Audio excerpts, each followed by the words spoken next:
Mais apresentações. Eu quero chamar aqui para compor a mesa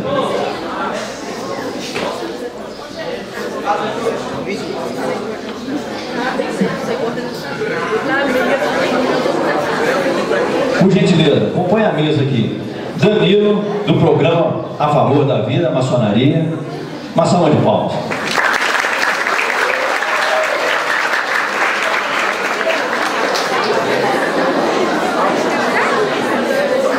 Quero também para chamar para compor a mesa do sistema eleitorais, Renato.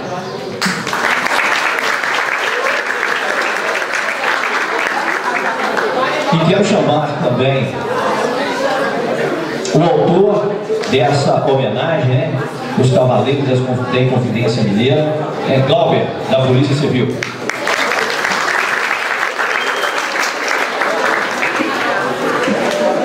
Eu quero agradecer a cada aluno, a cada pessoa da comunidade, aos professores, às autoridades aqui presentes, que nós façamos este evento da melhor forma, com bastante tranquilidade e que seja bem proveitoso. Então passo a palavra agora ao senhor Danilo, que fará então a primeira palestra com vocês. Muito obrigado.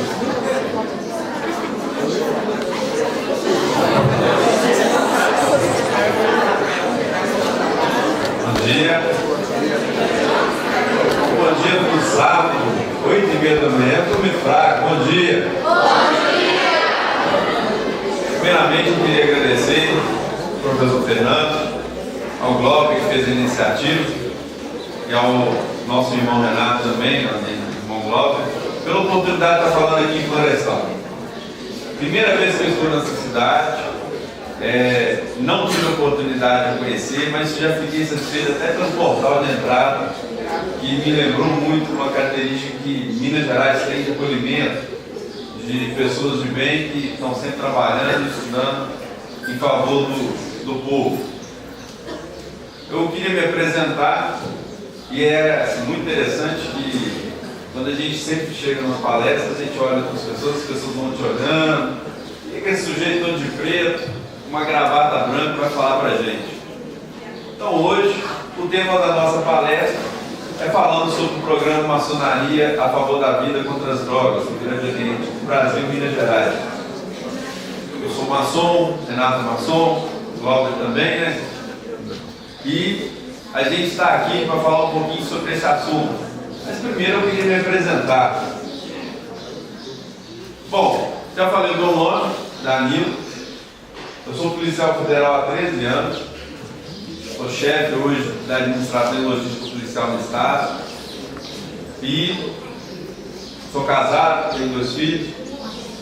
E estou acompanhando esse programa há mais ou menos 1 ano. Só que esse programa tem 18 anos. E esse programa, ele tinha uma característica diferente, pessoal. Ele não falava para o povo. Ele falava apenas para o nosso público interno. E aí, nessa perspectiva, eu disse, quando eu assumi, falei assim, olha, eu não quero falar para o nosso público interno, eu quero falar para aqueles que podem vir de ter algum proveito da nossa experiência. Então nós viemos e estamos aqui hoje em Florestal. Esse programa, ele atinge o estado inteiro. Nós temos 350 lojas ao longo do estado. Nós somos mais ou menos 10 mil maçons. E acaba que a gente passa um pouquinho do que é a maçonaria, passa um pouquinho do que é a prevenção, reinserção social, a questão das comunidades terapêuticas e tudo. Mas fala principalmente de uma coisa assim, vida. E vida a gente não faz com droga. E aí a gente vai debater um pouquinho. Todo mundo está ouvindo direitinho? Já consegui atrair a atenção de vocês? Só um pouquinho? Olha que a gente pode dar uma volta, eu vou juntar, a gente pode dar uma volta na escola, nós vamos mostrando a cidade correndo. O que vocês acham de começar assim? Para acordar? É assim que funciona? Eu vou falar um pouquinho da minha formação. Rominha falou em esporte, todo mundo anima, né? Não quer ficar sentado. Eu sou formado em Direito, também sou professor de Educação Física, me graduei em Educação Física, sou especialista em Administração Pública e mestre em Administração. Sou professor universitário de algumas universidades, faculdades, e vinculado a isso, ao longo da minha trajetória, eu queria mostrar para vocês como que começou o meu envolvimento na questão sobre drogas. Eu era estudante como vocês, felizmente nunca me foi apresentado nenhum tipo de droga. Mas nós temos drogas nas nossas famílias, como a bebida. Nós temos drogas na nossa família, como alguns vícios. Às vezes, violência. Vocês vão falar assim, mas violência é droga? É, violência é droga. É um vício.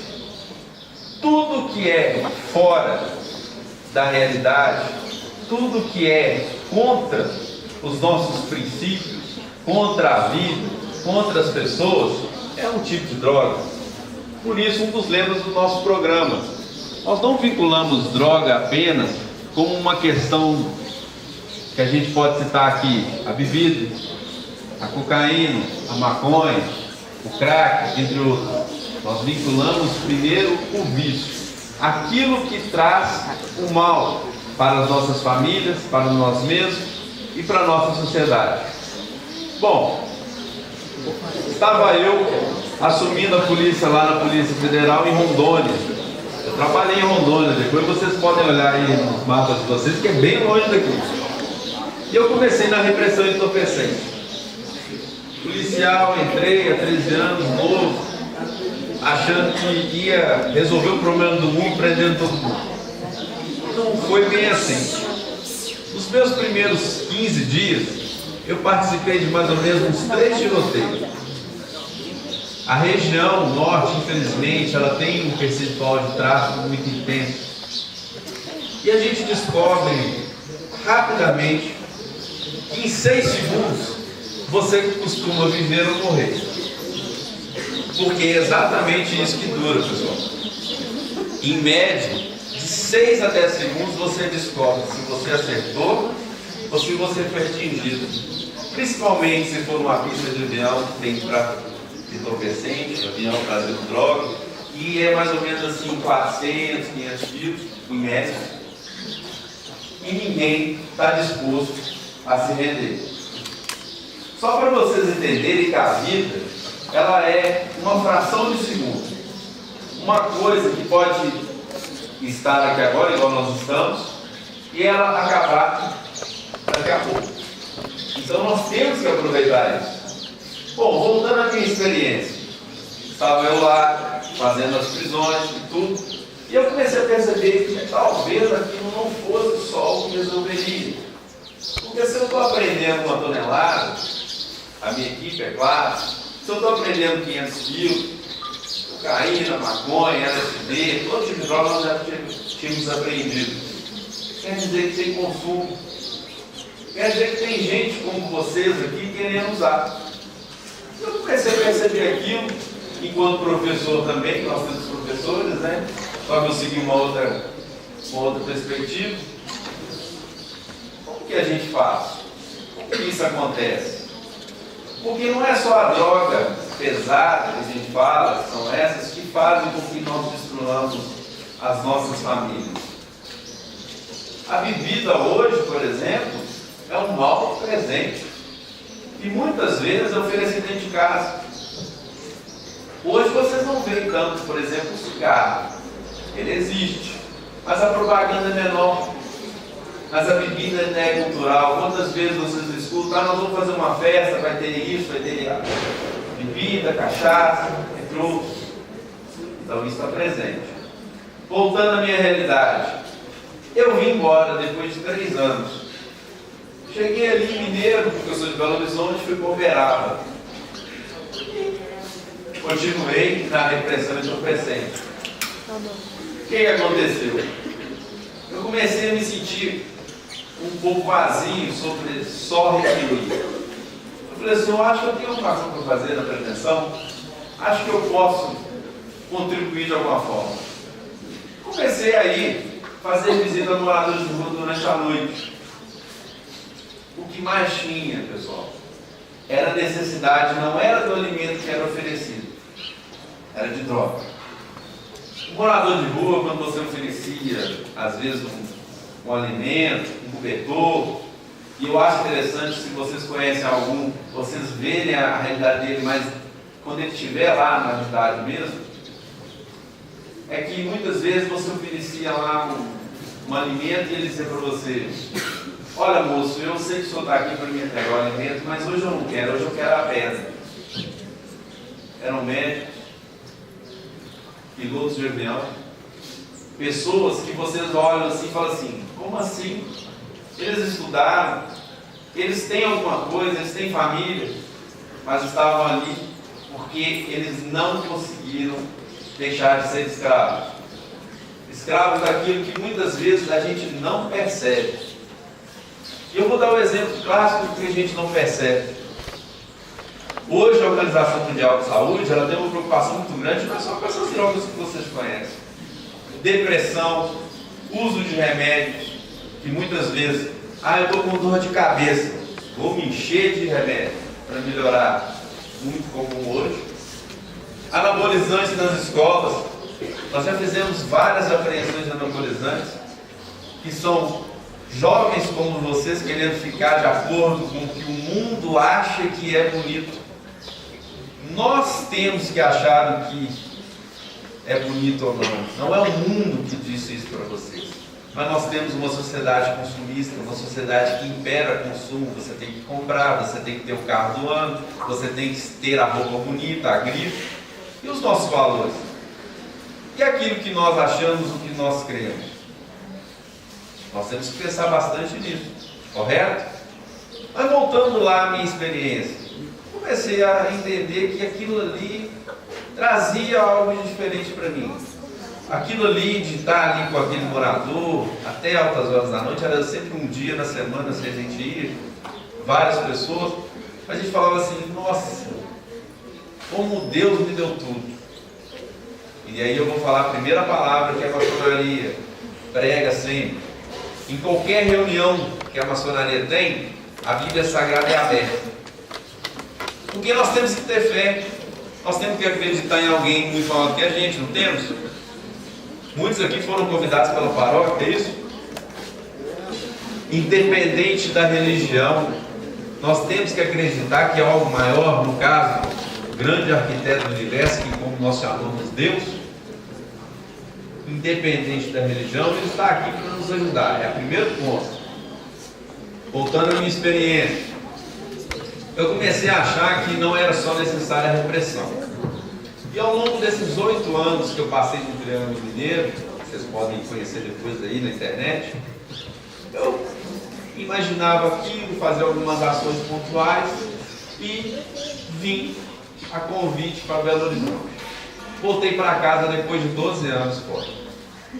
Em Belo Horizonte, assumindo a minha função, a maçonaria me deu essa oportunidade. E quando fui chamado, a pergunta foi: nós temos um trabalho para você. E eu disse assim: qual? Qualquer um serve. Eu gosto de trabalhar, eu sempre fui disposto para isso. Programa Maçonaria a favor da vida contra as drogas. Eu falei assim: olha que interessante. Depois de anos, volta a mesma realidade. O que eu vou fazer? Eu sei falar, sei conversar com todo mundo, né? Então nós começamos a criar essa forma que eu estou trazendo para vocês. Parcerias com o governo do estado de Minas Gerais, parcerias com as prefeituras, parcerias com as escolas, com as igrejas, independente da religião, parceria com quem quer que eu fosse que pudesse falar a favor da vida. Nós vamos lá. Em mais de um ano, imagino que nós já falamos para milhares de pessoas. Imagino, porque eu não conto tantos mil, tantas pessoas. Esse programa, quando foi instituído, eu disse que nós poderíamos fazer dessa forma. Se cada um de vocês, por uma fala nossa, não usar drogas, já é missão cumprida.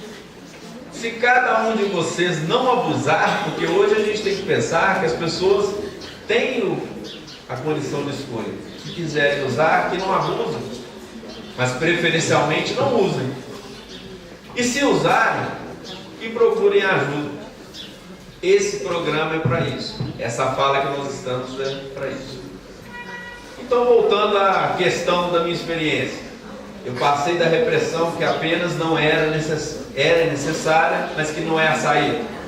Passei a prevenção que também é necessária, mas também não é a única saída. Ela trabalha em conjunto com a repressão. E passei a parte da conscientização. Eu vou falar para vocês o que nós estamos aqui. Eu falei primeiro de Deus. Aí agora nós vamos falar de uma coisa que também na maçonaria é fundamental: família. Todos nós aqui temos famílias. E família, gente, não é só pai e mãe, não. São todas as pessoas que hoje compõem o nosso ciclo. Todas as pessoas que hoje podem contribuir com a nossa formação, podem contribuir principalmente com as nossas melhores decisões. Na administração, seriam nossas boas práticas. Vocês na escola, os professores várias vezes passam para vocês boas práticas. Como estudar melhor, como crescer melhor, como até mesmo se alimentar melhor. Hoje nós vivemos num mundo um pouco turbulento, cheio de tentações, como você diz, né? Então isso tudo tem que ser visto. Falei de Deus, falei de família. O que mais que falta? As leis? Sim. Parabéns, você falou certo. Falamos de Deus, falamos de família e falamos de leis. Vinculado aqui pelo patriotismo. Em toda reunião maçônica, nós temos que ter uma bandeira nacional. Nós temos que cantar o hino nacional na entrada e sair com o hino à bandeira. Isso é importante para nós? Eu não ouvi não. Sim! Por que é importante? Porque é o nosso país? Porque nós, pessoal, quando enfrentamos as drogas e falamos de vida, nós temos que lembrar que nós vivemos num Estado, hoje um Estado democrático de direito, com uma bandeira, com governantes, e entra um pouquinho daquilo que nosso irmão Renato estava disposto a falar para vocês, que é em relação à questão política. Política é só partidária? Não. Política é isso aqui que nós estamos fazendo. Porque quando falamos de política, falamos daquilo que queremos de melhor para a nossa sociedade, falamos daquilo que queremos de melhor para a nossa comunidade, para a nossa escola. Hoje, vocês estão aqui me ouvindo, fazendo política, mas uma política boa, que é diferente dessa que corrompe, dessa que busca o dinheiro do povo, dessa que, como se diz a brincadeira que eu faço, que a gente tem que ficar instalando lava-jato por aí, né? Porque é o que vocês conhecem hoje, uma famosa, a tal da lava-jato, que é uma investigação grande que a Polícia Federal desenvolve no Paraná, que pega o Brasil inteiro. Mas eu não estou aqui para falar de política específica de partido e nem dos bandidos. Estou aqui para falar da vida. E para falar da vida, nós falamos de Deus, de família, de leis, mas a gente tem que falar de amor também, né? Mas é esse amor fraternal, que vocês têm a caridade, por exemplo, de ouvir me ver aqui falar e fazer esse silêncio, me olhar com o olho lá e falar assim: esse moço está falando, porque é o respeito, é aquilo que trazemos de maior dentro dos nossos corações, de nossas casas, nossos pensamentos. Então nós falamos de Deus, família, leis e amor. Certo. O que mais falta? Faltou alguma coisa do que a gente tem que falar sobre prevenção às drogas? As pessoas às vezes querem fazer coisas complexas, situações difíceis, para uma coisa que é simples. Por que é mais simples? Nós perseguirmos uma coisa que é não corromper os nossos próprios corações de pensamento. Porque a corrupção, voltando à parte que a parte de prevenção às drogas, ela começa nesses pequenos atos que nós temos hoje. Furar fila é corrupção? É uma droga? É. Por que é uma droga? Porque quando eu furo a fila, o que acontece? Eu tiro o direito de outro. Quando eu não ajudo aqueles que precisam, mas aí é uma escolha, eu deixo de fazer uma caridade. E não fazendo a caridade, quando eu chegar e precisar ser ajudado, eu vou reclamar para Deus: Deus, você não está me ajudando. Mas o que você fez para ajudar o próximo? Porque na maçonaria, às vezes vocês vão achar interessante que a gente fala assim: meu irmão, meu amado irmão, no meu caso. Eu não sou um maçom falsificado não, viu gente? Minha gravata é branca mesmo, por causa do meu rito. A maioria das gravatas da maçonaria são pretas, e tem uma culpa. Meu amado irmão, porque é fraternal, é aquilo que a gente tem, uma palavrinha bem simples, que vocês devem conhecer, mas que grande parte das pessoas não conceitua, que se chama confiança. Vocês confiam naqueles que estão ao lado de vocês? A maioria olha, na verdade, tem que pensar. Vocês confiam nos professores que lhes dão aula? Ó, fala que confiam, ó. Tá todo mundo junto. Vocês confiam nos pais de vocês? Mas por que vocês confiam? O que é confiança? É amor.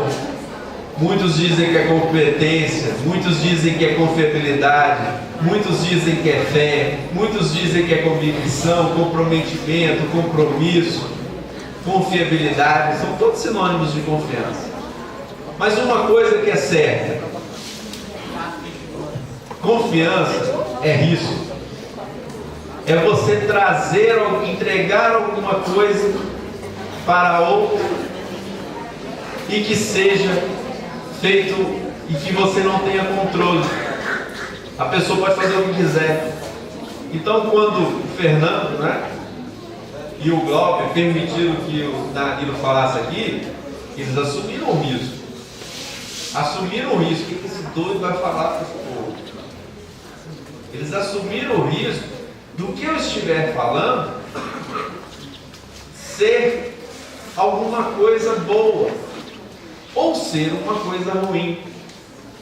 Então, quando a gente pensa em questão de drogas, em questão de corrupção, nós temos que assumir as coisas boas. Nós não podemos passar para outro a nossa vida. É muito simples. Eu não uso drogas. Se eu uso, eu não abuso. E se por acaso você numa situação que você perdeu o controle, procure ajuda. Antigamente era só não use drogas. Mas aí vem a fala bastante clara, que vocês vão entender por que agora se fala não abuse e procure ajuda. Porque quando a gente falava só não use, a gente excluía aqueles que não tiveram a mesma possibilidade de resistir. E a droga aqui é o vício, viu gente? Comer demais é um vício, falar mal dos outros é um vício. Deixa eu ver o que mais aqui que é vício. O que mais? Todo mundo é viciado? Todo mundo gosta de fazer um vício diferente? O que é isso, pessoal? O tal do celular, né? O WhatsApp. Não, o celular, de acordo com o que tem sido dito, o celular hoje é uma coisa básica, igual a comida, precisa ter. Bom, pessoal, o que acontece? Quando nós promovemos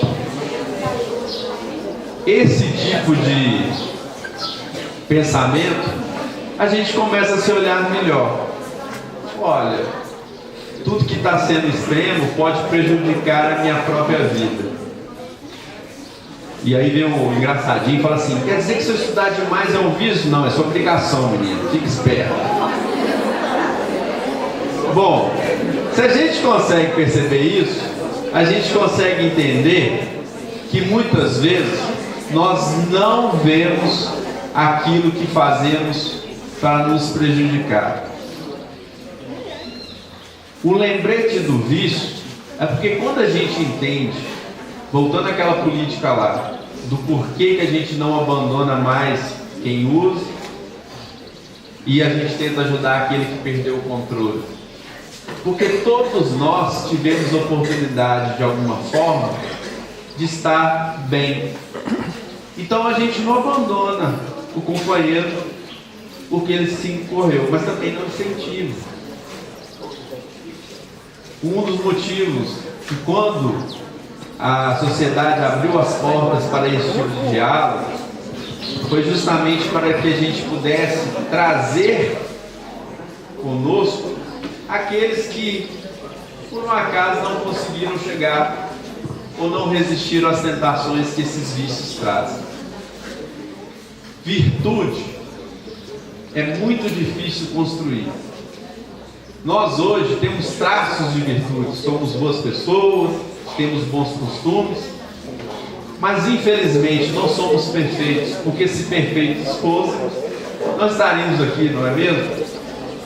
Para aqueles que acreditam, estaremos em outros planos, outros mundos muito melhores. Mas nessa vinculação é a mensagem que o nosso programa, que é a nossa perspectiva que fala sobre prevenção de drogas, e hoje falando um pouquinho mais de corrupção,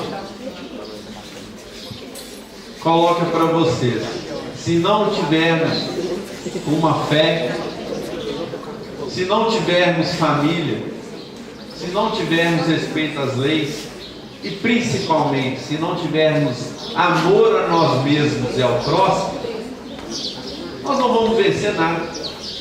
Nós não vamos conseguir vencer uma coisa que vocês vão achar assim: a gente não vence o traficante, não vence o usuário, não vence, não. Vencer a nós mesmos. O principal construtor de vícios ou virtudes são vocês. Vocês que estão aqui refletindo: pô, esse moço não ia vir falar de drogas? Uai, a gente está falando, só que de uma maneira um pouco diferente. Sábado de manhã, 8h30 da manhã, que vocês possam, depois dessa fala para a terra, darem o que for melhor de si para as outras pessoas, o que for de mais valioso, porque a caridade para Deus é aquilo que mais nos pesa. Eu, por exemplo, tenho dificuldade às vezes com o meu tempo. Eu faço muita coisa ao mesmo tempo, então meu tempo às vezes é difícil, mas eu faço questão de distribuir ele para todo mundo. É palestra não sei aonde, eu tenho que falar, vou, e não recebo nada por isso. Por quê? Eu já recebi muito, já tive tudo. Então isso que a gente pode estar aqui desenvolvendo, que vocês possam ser multiplicadores, que vocês possam chegar em casa e depois, às vezes, dentro das salas, com os projetos integrados, né? Que vocês possam discutir.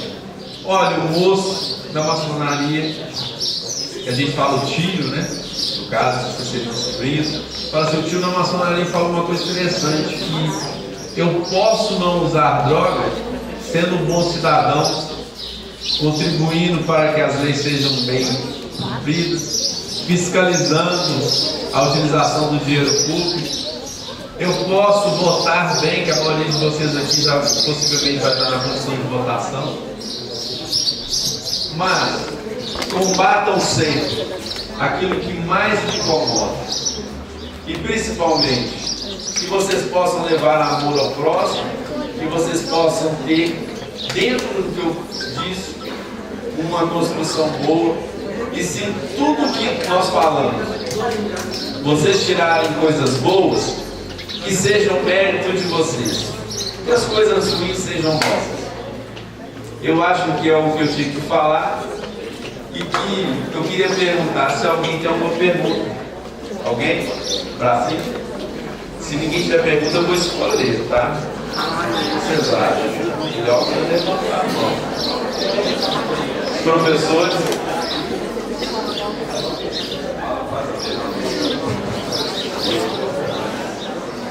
Já que o Danilo colocou aí a questão aí e uma que deu bastante ênfase aí, que o pessoal ficou bem animado, é a questão do celular, né? Ele entende de leis, é da Polícia Federal, também fala de amor, igual vocês perceberam. Mas o que você sugeria? Porque um dos problemas maiores que a gente tem hoje dentro da escola é a questão do uso excessivo do celular.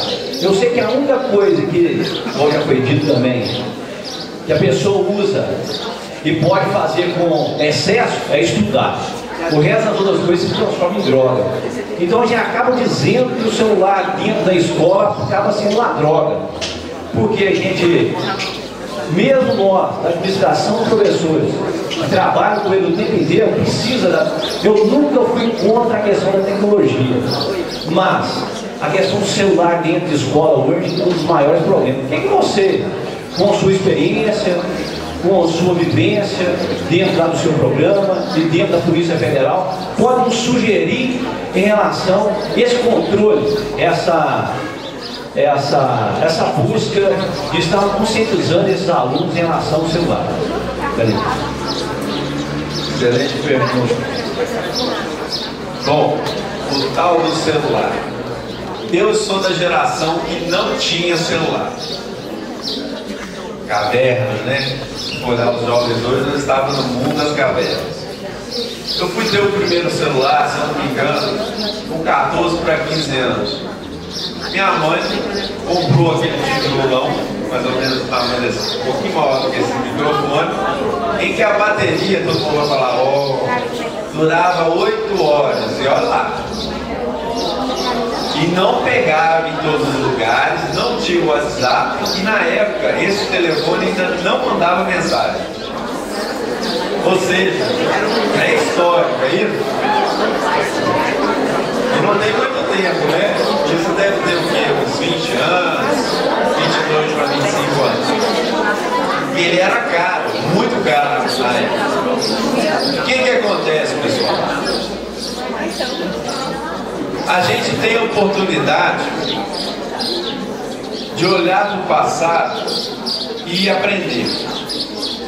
Mas o principal motivo que a gente fala aqui é que o próximo minuto é muito mais importante do que os anos que foram passados. Você vai falar assim, por que, Dani? Porque o próximo minuto é você quem decide, o passado você já foi. E dentro dessa questão do celular, toda ferramenta é boa. Afiada quando vai arar o campo, é isso? A enxada quando vai arar o campo tem que estar afiada. Mas, se você bate a enxada da maneira errada, durante o tempo seu braço vai cansando, seu braço vai machucando, chega uma hora que a ferramenta quebra e você também quebra junto com ela, e você fica doente. É a mesma coisa do tal do celular. Pessoal, é muito difícil ficar sem o tal do WhatsApp. É muito difícil ficar sem falar o Facebook, o Instagram, ver as fotos dos amiguinhos e tudo. Mas o que você quer para a sua vida? Você quer estudar ou quer ter disciplina? Porque dentro daqueles princípios que a gente falou, Fernando, um é o que faz tudo acontecer, que se chama disciplina. A gente pode citar Chico Xavier, quando o Emmanuel chegou para ele e falou assim, e aí, o que eu posso trabalhar, o que eu preciso? Então o Emmanuel vira para ele e falou assim, disciplina. Ah, mas qual que é a segunda disciplina? E a terceira disciplina? Por quê? Porque o celular em uso excessivo traz lefa nos dedos. Você vai estar com problema nos dedos fácil, depois mudando.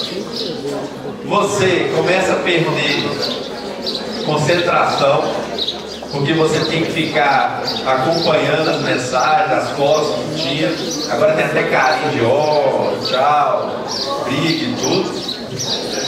Mas principalmente você perde uma coisa que nós estamos falando aqui, que é muito mais importante. Perdemos a possibilidade de viver. Porque com o celular excessivo, não estudamos. Com o celular excessivo, não conversamos igual estamos aqui. Porque isso aqui não é uma palestra, é uma conversa. Olha a proximidade que nós estamos. Nós perdemos a capacidade de sentir. Porque o celular é muito fácil comunicar. Temos que comunicar. Mas tudo tem sua hora. Não vai fugir a foto que foi publicada. A mensagem, se for importante, a pessoa liga, se for urgente. E os pais de vocês ligam para vocês enquanto vocês estão na escola. Por que não ligam? Porque é importante. Então, quando a gente fala de celular, para a juventude hoje, não adianta a gente falar, não use. O celular hoje é não abuse, porque ficar doente não é só doença com droga, não. No Japão, por exemplo, o número de suicídios aumentou, ó. Além de uma cultura que já preserva isso na sua identidade, ficar na era digital demanda muito do ser humano. Então, pessoal, tanto dentro da escola, use o mínimo possível, escolha os horários, discipline a sua mente para. Vocês vão achar interessante. Quem já viu aquela árvore ali? Alguém já viu do que ela é? Não, porque está ocupado demais com um brinquedinho. E aí a gente não percebe a cor das coisas. A gente não percebe que as pessoas existem, estamos só olhando assim, né? Vai andando, aí está a pessoa passando. Os jovens, né? Cuidado, que às vezes um amor da sua vida está passando e você está no celular e você não vê passando, viu? É isso que eu tenho para falar sobre o celular. Mais alguma pergunta? Professor, se eu não estiver conversando com ela, eu fico falando assim, não sei. Pessoal aí do fundão, perguntas? Alguém quer ser escolhido aí para ser perguntado? Levanta a mão. Pessoal, finalizando, um momento de muita felicidade para a maçonaria, porque o que a gente tem falado, só um minutinho, pro tio acabar a palestra dele. Pessoal, eu queria finalizar a nossa palestra dizendo que não falamos nada demais. Não existe uma receita. A receita é muito simples, está ao alcance de todos e ao alcance que vocês construam uma sociedade melhor, um país melhor, sendo bons cidadãos, que é o que mais importa, não utilizando drogas, não abusando delas e procurando ajuda caso aconteça. Principalmente, é um dia feliz porque eu estou muito satisfeito, não pelo que eu falei, mas pelos olhares de caridade que vocês deram para nós, para a nossa participação. E mais uma vez agradeço ao nosso irmão Renato, Glauber, e ao Fernando, e a escola e a cidade de Florestal por ter permitido que pudéssemos falar um pouquinho. Muito obrigado a vocês.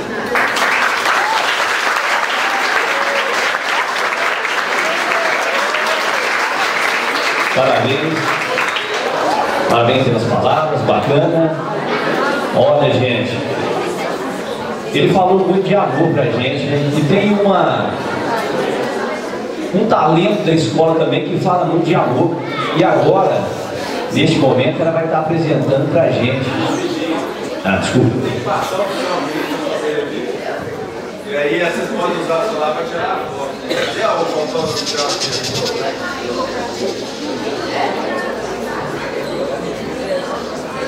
A única parte da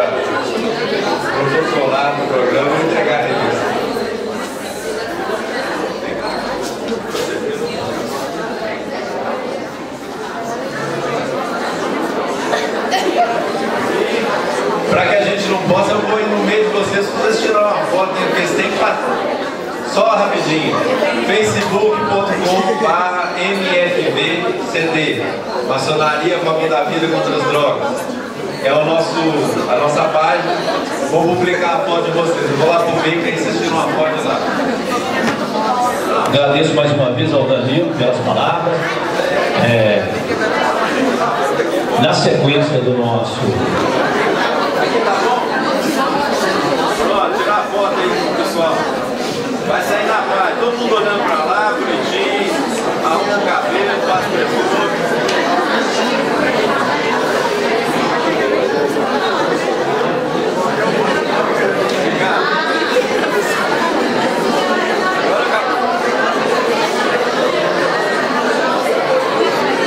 Vamos então agora para a próxima atividade. Nós teremos então agora mais um talento revelado pela Musical. Logo após teremos Edson Júnior, que já está na estrada aí há vários anos, né, com a música. Então, com vocês, e daqui a pouco teremos também mais uma palestra sobre o sistema eleitoral.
Você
te amo, que te quero mais que qualquer coisa. Por essa noite vou morar aqui. Às vezes que chorar e olhar as coisas, gente, nunca casa nossa vida caminha pra frente. Agora você pensou pra de mim. E nessa vida nada se leva, e enquanto todo mundo espera o amor que vem apaixonada.